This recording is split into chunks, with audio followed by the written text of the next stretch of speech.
strange. So what advice can you give to people who are looking to have a strong and meaningful and lasting relationship with someone?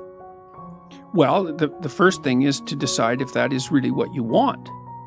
Is that fair, do you think, to say, I want to be single forever? Do you think that's realistic or fair assessment of oneself?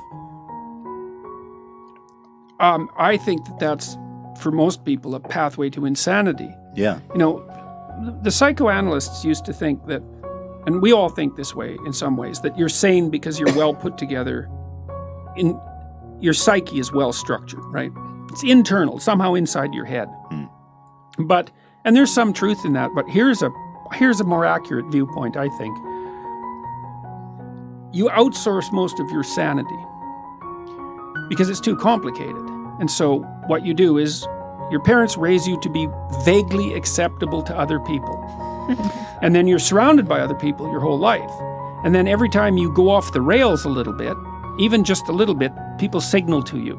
Like, you make a joke, it's not that funny, and people don't laugh. And you think, oh, well, I should probably rethink my sense of humor a little bit or pay more attention. Or you tell a rambling story and you notice that everyone's like lost in the distance. And so if you're civilized enough so that people don't shun you and you have people around you, then they're going to be always telling you how to not be too insane. Well, if you're alone, you drift. Right. You drift, Right. And you'll drift in the direction of your biggest weakness. And so, there are some people, maybe they're introverted and disagreeable. They're not cut out for a lot of social contact. But we're social animals, man, right to the core. Sure. And it's a suboptimal solution for the vast majority of people. I think that people are having a harder time finding, let's call them more permanent relationships, is because it's become increasingly easy to have fleeting, casual, sexual relationships. I mean, Tinder is a revolution, right? It's a revolution in sexual behavior, and it's certainly not obvious that it's Is it a social thing? Is it just technology? Is this what people want to be doing? Because you think the fleeting, easier, yeah, in some ways, but the technology has enabled this fleeting sexual activity. Definitely. Okay. Definitely. And that's, but we don't want to underestimate how radical a technology that is. That's especially for men. I do feel that deep down that all these people, men and women alike, are always longing for something more meaningful. Well, I think that that's generally the case. I mean, part of the reason for a relationship is sexual contact, obviously. Well, that's that you don't necessarily need a relationship for that. But that's not the reason to be with someone. The reason to be with someone, there's a lot of them. So one is, kids who have two parents do far better, period.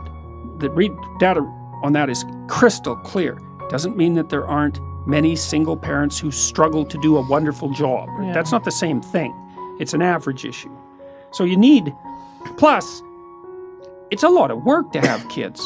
You kind of need to divide up the labor, especially in the first year or two, because the woman is completely overwhelmed in the first year, and she needs somebody around to take care of her while she's taking care of the kid, fundamentally, or at least that's the way it looks to me. So there's that. You need a stable basis for children, and it takes them a long time to mature, and they need to learn that relationships are trustworthy, right? So there's utility and stability there. But then also, you kind of want to tangle your life together with someone, because you have someone it's like two ropes that are tangled together. It's stronger, especially during times of weakness. And you have two brains instead of one, and that actually turns out to be really helpful when things are complicated. And it builds a solidity into your life and a reality into your life to have someone who's along with you on this very long voyage. And so I think that deepens your life in a way that isn't really possible with fragmentary relationships as a single person. Definitely. And then there's more to it than that. It's like, I think of wrestling. There's this scene in the Old Testament where Jacob wrestles with an angel. He's wrestling with God, actually, which is quite an interesting... That's what Israel means, right? Wrestling with God.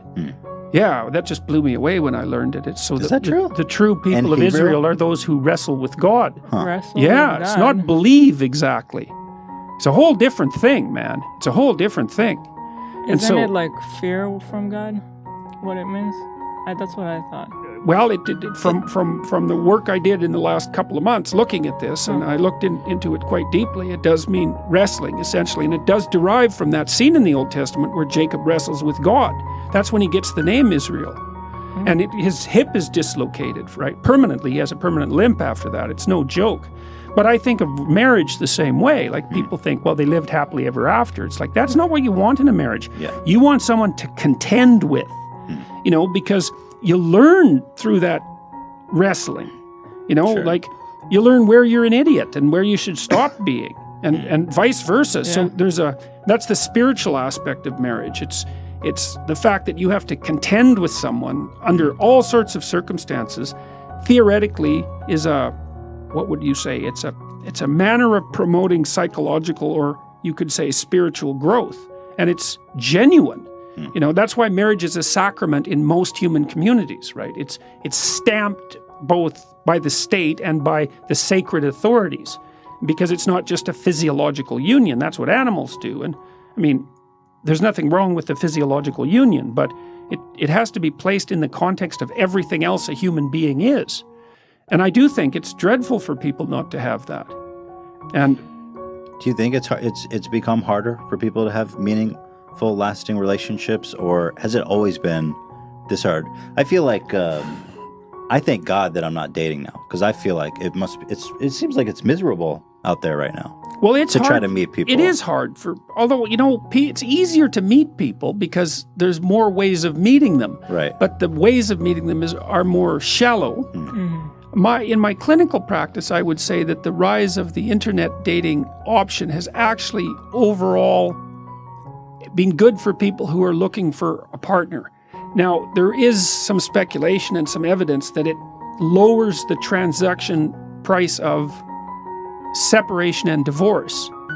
Because one of the reasons you don't separate or you don't get divorced is like, well, you're going to find someone else. And if it's easier to find someone else, then perhaps you're more tempted to sever the relationship. So maybe you lose in one place where you gain in the other. But I think there are different kinds of hard that it is. It's hard for couples to figure out how to manage two careers. It's hard for women to figure out how to get educated and get their career launched at the same time that they're finding a partner and having kids. Because women have this tight time frame, I mean, they've got to get a lot done by the time they're mid-30s for sure. And so it's not much time, it's like 15 years really from the time you're an adult. You better get at it. It's not very long. Right. So I think there are new challenges that have arisen that weren't there for previous generations. But previous generations had it hard in other ways. That's very true, yeah. Like dying Like they at died. 50. Yeah. Or in childbirth, for example. I feel like people also need to understand how to make a relationship work. Like, it's not just magic. You need to kind of put in the work to make it work. It's hard. You need It's to put challenging. in effort and compromise a lot of times on, like, if you live by yourself, you can do everything the way you would want. Yeah. If you live with someone else, then there's compromises to make. Yes. But in the long picture, it's better for you. Well, that's it. That's it. There's sacrifices to be made in the short term. Yeah. And I mean, people have to. The effort issue is like, well, when you're in love with someone, you're going to organize your schedule and make them a priority. And, that's in some ways a fleeting state, although it's not necessarily as fleeting as people think it is, but whatever.